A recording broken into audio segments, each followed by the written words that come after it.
You know, there's a lot of Glock guys out there, and rightfully so.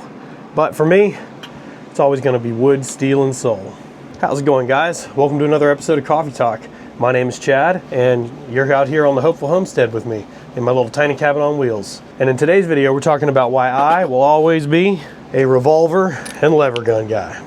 Now, you might be saying, what the heck, man? Revolvers and lever guns? Those things are 100 years out of date by now. And in some ways they are, but in some ways they are everlasting. And I'm going to break down exactly why it is. I just gravitate to them more than anything that's made of polymer these days.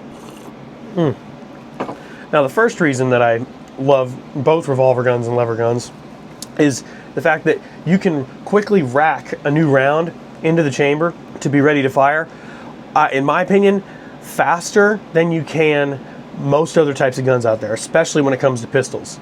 But for like a lever gun like this, got a Heritage ranch hand right here, based on the Rossi ranch hand from back in the day. You can have your rounds loaded up in the tube, and when it comes time, you can keep an empty chamber while having all those racked up in the tube and be able to deploy a new round into the chamber to be able to go ahead and fire pretty quickly. All you have to do is grab the gun and you're ready to go. You don't have to reach up, grab a different spot for like an AR. You have to reach up and rack or pull and rack one into the chamber and then reset your hand to the proper firing position by the trigger.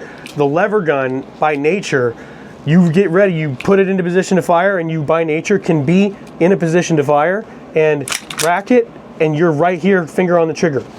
The action of racking it, you're ready to fire right afterwards.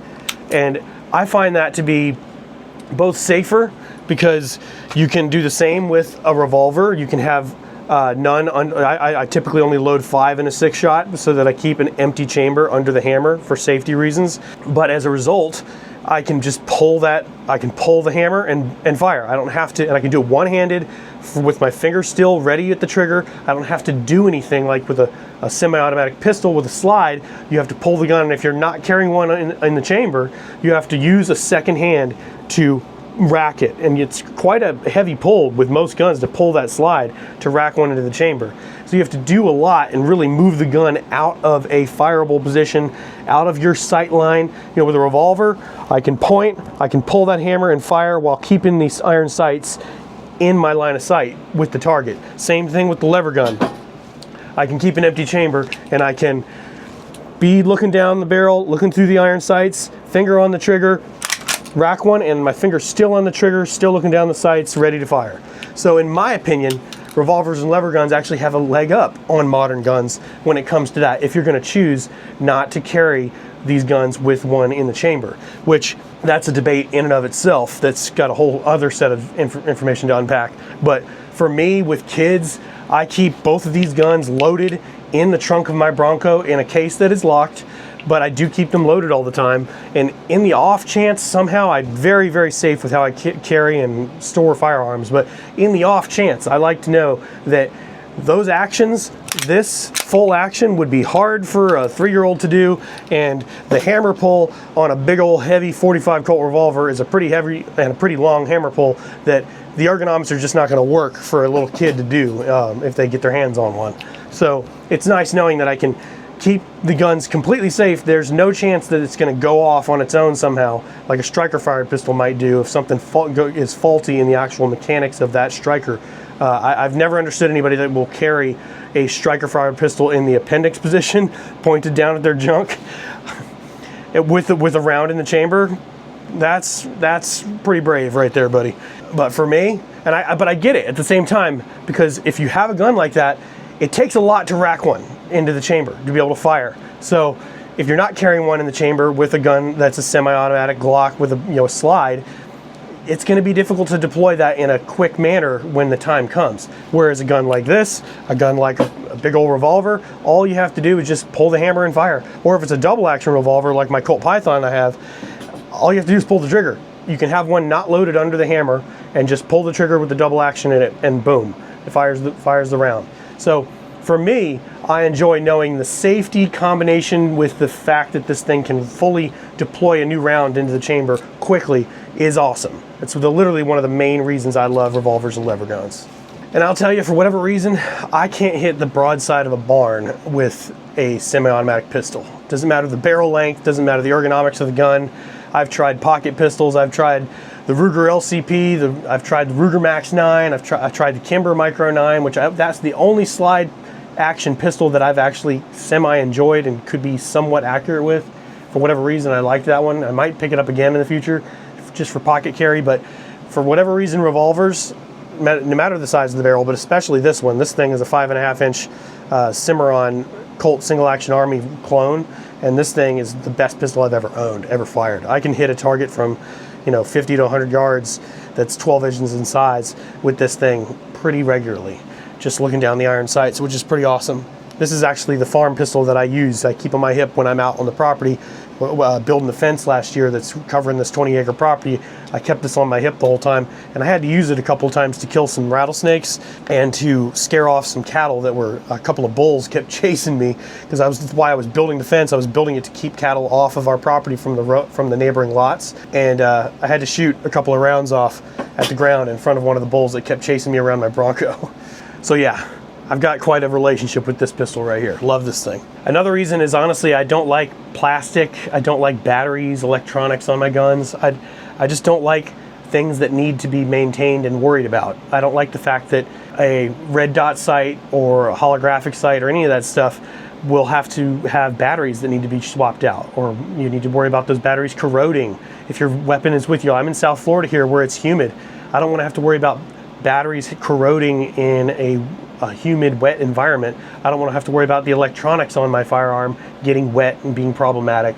I like knowing that I've got straight up wood and steel that's just going to be around forever and not have a problem.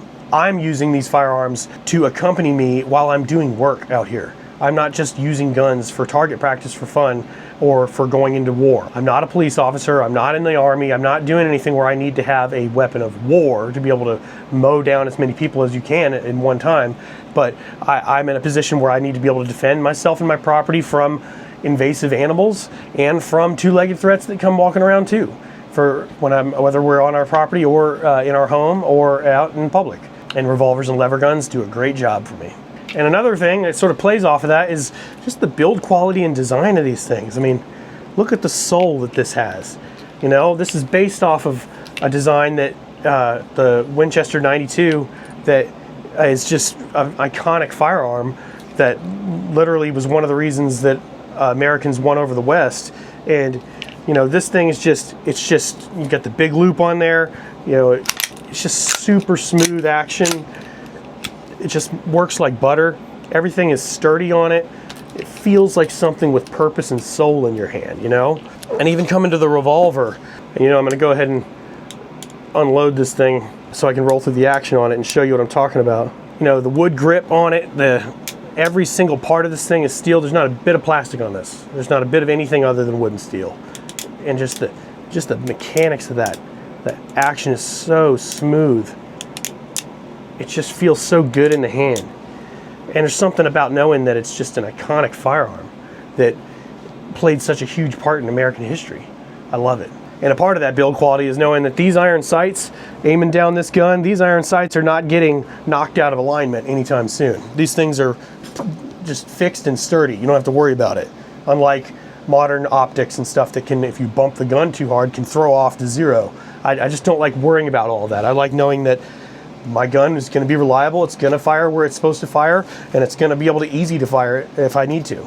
I can count on these firearms in a pinch out here in the real world on my property. And the final reason that I love revolvers and lever guns is something I spoke about a minute ago. It plays on it a little bit.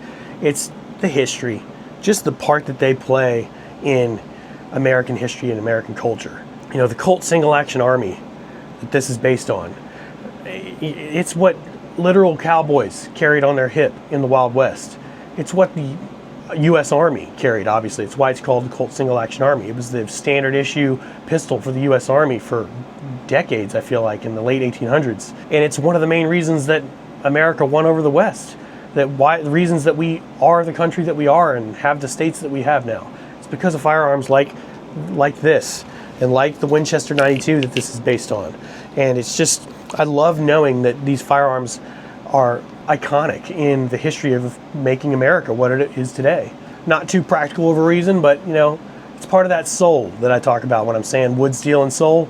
You know, the wood and steel's the reliable, always going to work format that feels good in the hand, but the soul of it is knowing the iconic history these things have, and just the feel and use of them, how awesome they are to use and how fun they are to shoot. But all right, guys,